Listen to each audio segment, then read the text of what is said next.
O mga kay-alamat, nagkita na naman tayo at dahil dyan, may ibabahagi na naman akong alamat sa inyo. Ang kwentong ito ay base lamang sa aking pagsasaliksik. Ano pang hinihintay natin? Kaya't umpisahan na! Ang alamat ng kamyas. Noong unang panahon, sa isang nayon, may isang napakagandang dalagita na ang pangalan ay Mia. Siya at ang kanyang ingko ay nakatira sa dampa na nasa tabi ng ilog. Ang kanilang ikinabubuhay ay ang pamimingwit ng isda, pamumulot ng suso at pangunguha ng pako at gabi sa pampang ng ilog, at ito'y inilako sa maliit nilang pamayanan. Tama na siguro itong nakuha ko, Apo. Ito nga sa akin, ingko. Ang dami na.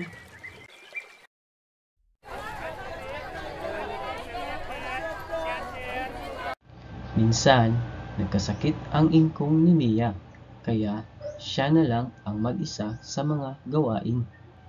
Pasensya ka na, Apo, kung di kita masasamahan sa pagkuha ng mga kinakailangan natin. Okay lang po, ingkong. Isang umagang maganda ang sikat ng araw, habang namimingwit ay nawili siyang magmasid ng paligid. Minasdan niya ang mga ibon sa mga punong kahoy at ang mga paro-paro sa bulaklak. At saka natuon ang tingin ni Maya sa malinaw na tubig at naramdaman niyang may isang kumagat ng pain ng kanyang bingwit. Hihigitin na sana niya ang bingwit nang biglang napansin niya ang munting ipo-ipo sa tubig. Lumaki ng lumaki ang ipo-ipo hanggang sa sumipot sa gitna nito ang isang makisig na binata.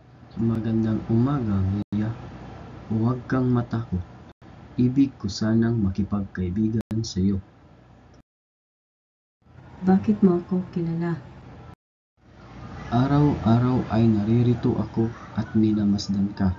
Nakilala ko ang iyong pangalan nang tawagin ka ng iyong ingkong.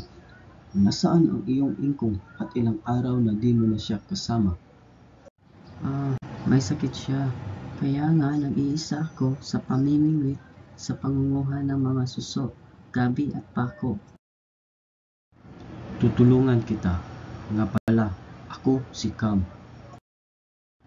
At iyon ang naging simula ng magandang pagkakaibigan ni Cam at Mia. Tuwing umaga ay nadadatnan na ng dalagita ang binata na namimingwit sa pampang ng ilog na marami ng huling isda. Nakahanda na rin ang pinanguha niyang suso, gabi at pako. Lumipas sa mga araw, napamahal si Cam kay Mia. Uy, Cam! Anong ginagawa mo dyan? Halika nga dito. Bakit, Cam? May sakit ka ba? Wala. Kaya lamang, kailangan ipagtapat ko na sa iyo ang aking lihim. Hindi ako karaniwang tao, Mia. Ako ay anak ng Diyos ng mga ilog. Iniibig kita, ngunit sinasabi ng Diyos kong ina na hindi ako maaaring magpakasal sa karaniwang tao tulad mo. Ngunit huwag kang mag-aalala. Ano mang mangyari ay pakakasalan kita, Mia. At malungkot na nagkahiwalay ang magsing-ibig ng araw na iyon. Kinabukasan, nagulat si Mia nang nadatnan niya si Cam sa tabing ilog na nakabihis ng puting-puti. Mia, ngayon din ay pakakasal na tayo. Tayo na sa iyong ingkong at magsabi tayo sa kanya na tayo'y magpapakasal. Magkapit kamay na lumakad ang dalawa, ngunit naramdaman ni Mia na may malakas na naghiwalay sa kanila. Mia, kapit ka lang mahigpit sa akin.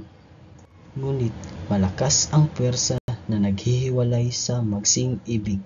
Natakot si Mia nang makabitaw siya sa kamay ng binata. Kitang-kita ni Mia na sumulpot sa tubig ang ipo-ipo. Papalaki ang bilog nito hanggang sa higupin nito si Cam sa ilalim ng tubig. Umiyak na naghihintay si Mia sa pagbabalik ni Cam, ngunit hindi pa rin dumating si Cam.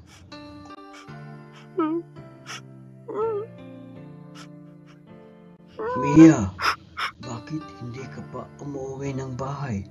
Ilang araw at gabi ka nang nag-aantay sa pagbalik ni Cam dito. Nag-aalala na ako sa iyo. Hindi po ako aalis dito, Ingkong. Mag-aantay po ako kay Cam. Ngunit nang umagang iyon ay hindi niya nadatnan si Mia sa tabing ilog. Sa halip, ang nakita niya ay isang malagong halaman na may mapupulang bulaklak at mga bunga nito. Ito marahil ang aking apong si Mia na nag-aantay sa naglahong si Cam. Mula noon, tinawag niyang Kamya ang halamang ito bilang pag-alala sa magsing-ibig na sina Cam at Mia. O mga kay-alamat, natapos na rin natin panoorin at pakinggan ang isa sa mga alamat na ibabahagi ko. At sana may aral kayong natutunan sa alamat na ito. Huwag ninyong kalimutan na mag-subscribe at i-click ang notification bell para updated sa mga alamat. Hanggang sa muli mga kay-alamat, paalam!